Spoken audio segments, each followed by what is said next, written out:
राष्ट्रगाथा channel पर आने वाले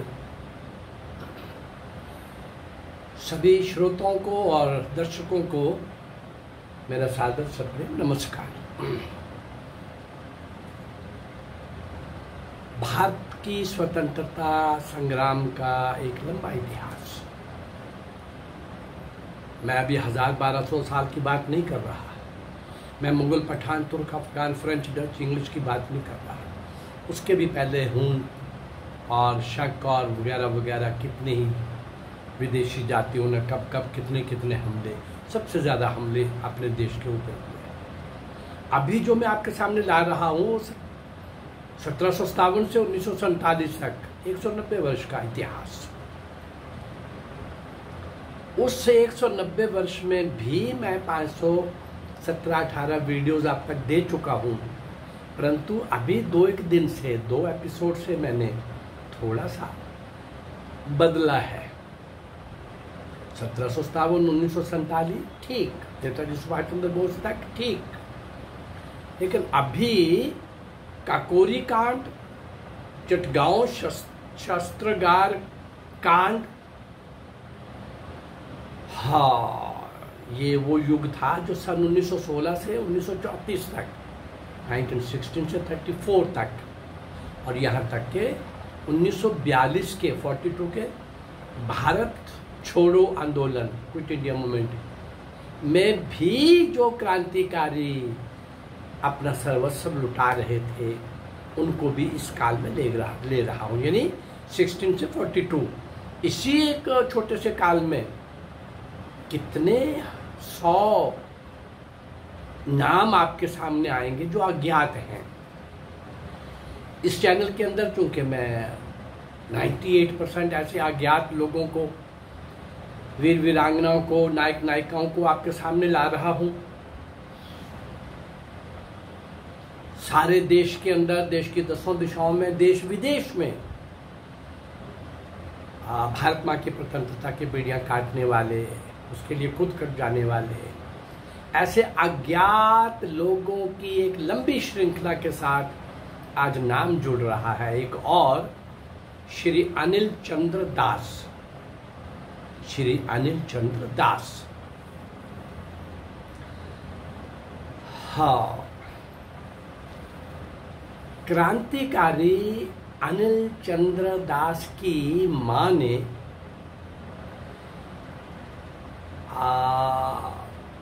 एक आवेदन पत्र दिया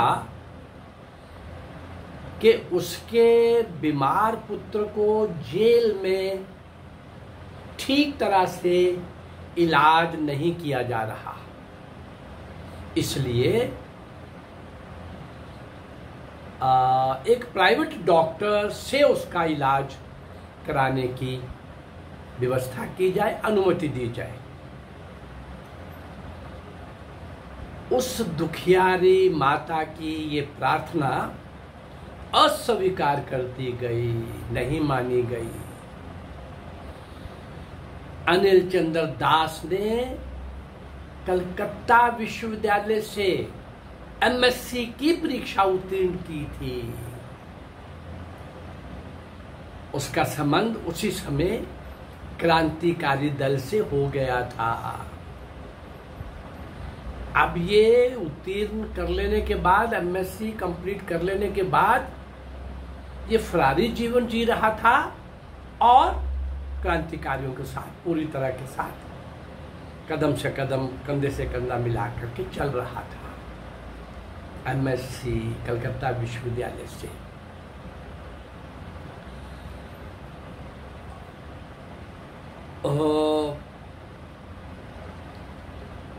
वो एमएससी करने के बाद उस समय भी, अब वहां चूंकि क्रांतिकारी दल से संबंध हो गया था, तो ये बहुत खुल करके काम करने लग पड़ा था अनिल चंद्र दास।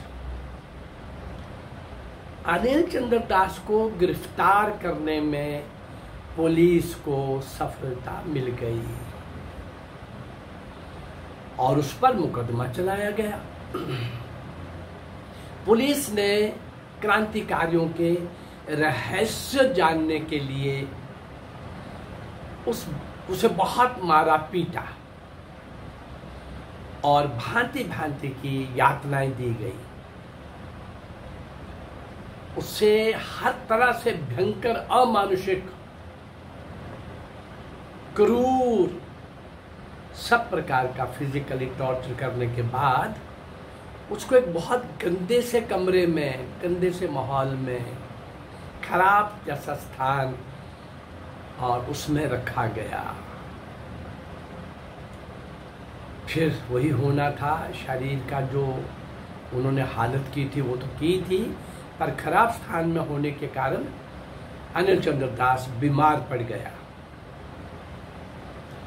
अपना अपराध छिपाने के लिए पुलिस ने ये ज्ञापित भी कर दिया, प्रसिद्ध भी कर दिया, क्या कि अनिल चंद्र दास में पागलपन के लक्षण दिखाई दे रहे हैं।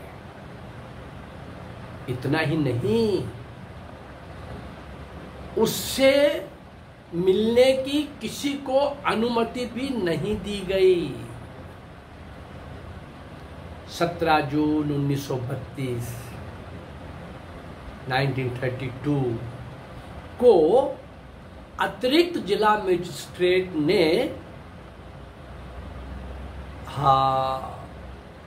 अनिल चंद्र दास की मां को सूचित किया, क्या कि अनिल की मृत्यु जेल में हो चुकी है। अनिल की मां पर विपत्ति का मानो पहाड़ टूट पड़ा। उसे विश्वास था कि पुलिस की ज्यादतियों के कारण ही उसके बेटे की मृत्यु हुई होगी।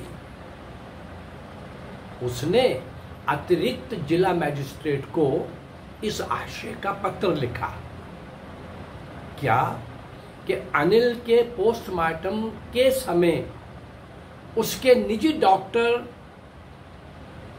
को उपस्थित रहने दिया जाए।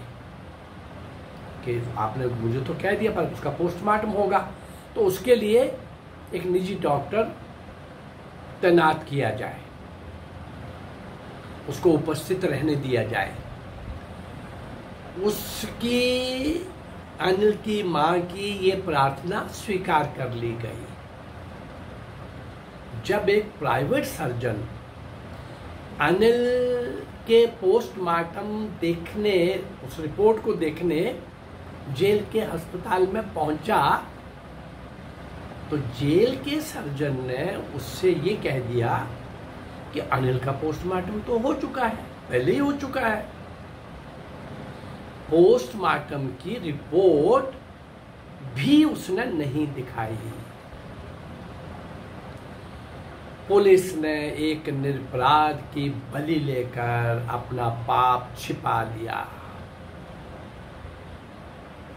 ये भारत मां का सपूत, सूरमा, शौर्य और वीरता के नए नए अध्याय लिखने वाला क्रांतिकारी, किसी को जाने में कोई आपत्ति नहीं थी। वो मान के आते थे कि हम बस अब इसी काम के लिए आए हैं तो हमको जाना है। वो सब प्रकार से मानसिक रूप से तैयार होके आते थे। लेकिन ये अनिल चंद्र दास कलकत्ता विश्वविद्यालय का MSc, पिता भी नहीं है इसके, और माँ ही सारा कुछ देख रही है, और माँ को पता है कि वो क्रांतिकारी है। माँ भी मौन स्वीकृति उसको दे चुकी थी, अनदेखा करती थी, अनसुना करती थी, जैसे उसको कुछ नहीं पता। लेकिन वो भी ठान चुकी थी कि ये भारत माँ को समर्पित हो चुका है। मैं भी तो भारत माँ की ही पुत्री हूँ। मेरा पुत्र, मन ही मन उसको प्रसन्नता होती थी कि मेरा पुत्र अगर देश के काम के लिए लग गया है, मेरी भारत माँ की बेड़ियाँ काटने के लिए तैयार हो गया है। और इस राह पर सबको पता था कि मृत्यु कभी भी किसी भी समय गोली से, लाठी से, काला पानी की और जेल की लंबी यातनाएं, कठोर यातनाएं, किसी भी तरह से उनको तो एक आतंक क्रिएट करना होता था कि कोई और हिम्मत ना करे। लेकिन समय समय पर एक नहीं अनेक, सिंध के राजा दाहिर से नेताजी सुभाष चंद्र बोस तक शायद 2000 से भी ऊपर ज्यादा ऐसे अज्ञात अनसंग हीरोज, ऐसे अज्ञात फ्रीडम फाइटर, देशभक्त, शौर्य और वीरता के कमाल के उदाहरण पेश करने वाले ऐसे सब लोगों को मैं आपके सामने ला रहा हूं। उसका मुख्य उद्देश्य क्या है? एक तो वो इतिहास में पढ़ाई नहीं गए, कहीं भी नहीं, कुछ भी नहीं, लेकिन ये अनगिनत अनसंग हीरोज जिनको कोई नहीं जानता, जिनके कारण भारत की स्वतंत्रता मिली। ब्रिटेन के प्रधानमंत्री एटली ने भी यही बोला। 1942 का क्विट इंडिया मूवमेंट तो 15 दिन के अंदर फ्लॉप हो चुका था, समाप्त हो चुका था। कुछ लीडर उनके पकड़ के डाल दिए गए थे जेल में, और उनको जेल इसीलिए जाना होता था। अंग्रेजों को भी ये सूट करता था और इन नेताओं को भी, ये जो कांग्रेस के आपके सो कॉल्ड लीडर्स हैं जो आजकल बड़ी बड़ी बातें करते हैं, इनको भी यही सूट करता था। क्रांतिकारी तो जान हथेली पर के जा रहे थे ना, इनको कुछ नहीं करना होता था। 4 घंटे, 1 दिन, 2 दिन, 4 दिन जेल की रोटियां खा करके और नामी शहीद होकर के तथाकथित सो कॉल्ड शहीद का वो पान करके हम कांग्रेस के सिपाही हैं। अरे ये कांग्रेस जो अंग्रेज ने बनाई, सोचिए जरा, ये कांग्रेस जो अंग्रेज ने बनाई, आज़ादी देने के लिए बनाई थी क्या? अपने सुरक्षा कवच के लिए।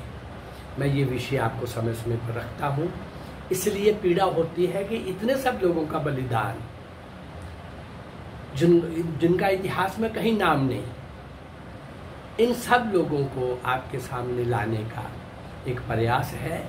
कांग्रेस ने आज़ादी के समय में भी, आज़ादी के बाद में भी, उस समय भी बहुत पाप किए थे, आज़ादी के बाद भी बहुत पाप किए हैं। गांधी अंग्रेजों को सूट करता था और नेहरू तो उनका स्पॉन्सर्ड था, उनका खरीदा हुआ चमचा था, गुलाम था। उसका बाप भी ऐसा ही था। हजारों तथ्य आ चुके हैं मार्केट में, सैकड़ों तथ्य मैं समय समय पर दे चुका हूँ, लेकिन जो वास्तविक इतिहास है वो लोगों के सामने आना चाहिए।